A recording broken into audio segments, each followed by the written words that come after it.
Doctor என் குழந்தை under வெயிட்டாக இருக்குது, நார்மல் வெயிட் வர்றதுக்கு மெடிசன் கொடுங்க அப்படின்னு கேட்குற பேரண்ட்ஸை நம்ம நிறையா கிளினிக்கில் பார்க்குறோம். இதுக்கான ஒரு வீடியோ தான் இது.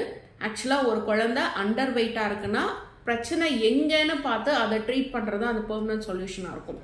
குழந்தை வெயிட் போடுறதுக்காக மெடிசனை நம்ம எப்போதுமே கொடுக்கறதில்ல. இப்போ அண்டர் வெயிட்டாக இருக்கிற பேபிஸோட பிரச்சனைகள் என்ன, ஏன் அந்த குழந்தை நார்மல் வெயிட்டில் இல்லை அப்படிங்கிறத நம்ம பெரும்பாலான காரணம் என்னவா இருக்கும் அப்படின்னு பார்த்தோம்னா, அந்த குழந்தைக்கு அசிமிலேஷனும் அப்சார்ப்ஷனும் பிரச்சனை இருக்கும். அதாவது டைஜஷனில் பிரச்சனை இருக்கும். அந்த குழந்தை நார்மலாகவே சாப்பிட்டா கூட அந்த குழந்தைக்கு தேவையான சத்துக்களை குடல் உறிஞ்சுற அளவுக்கு கெப்பாசிட்டி இல்லை, குடலில் அந்த அசிமுலேஷன் வீக்காக இருக்குது அப்படின்னா குழந்தைங்களுக்கு அந்த அண்டர் வெயிட் ப்ராப்ளம்ஸ் இருக்கும்.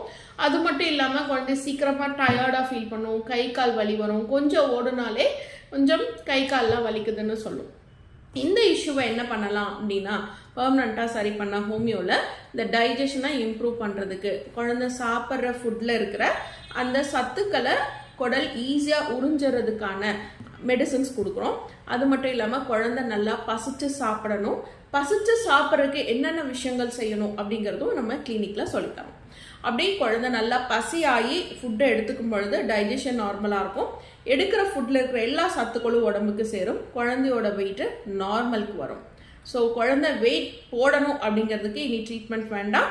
குழந்தை ஏன் வெயிட் குறைவாக இருக்கோ அந்த பிரச்சனையை சால்வ் பண்ணுறது வழியாக நம்ம இதை கம்ப்ளீட்டாக சரி பண்ணி குழந்தைய நார்மல் வெயிட்டில் மெயின்டைன் பண்ண முடியும். நன்றி.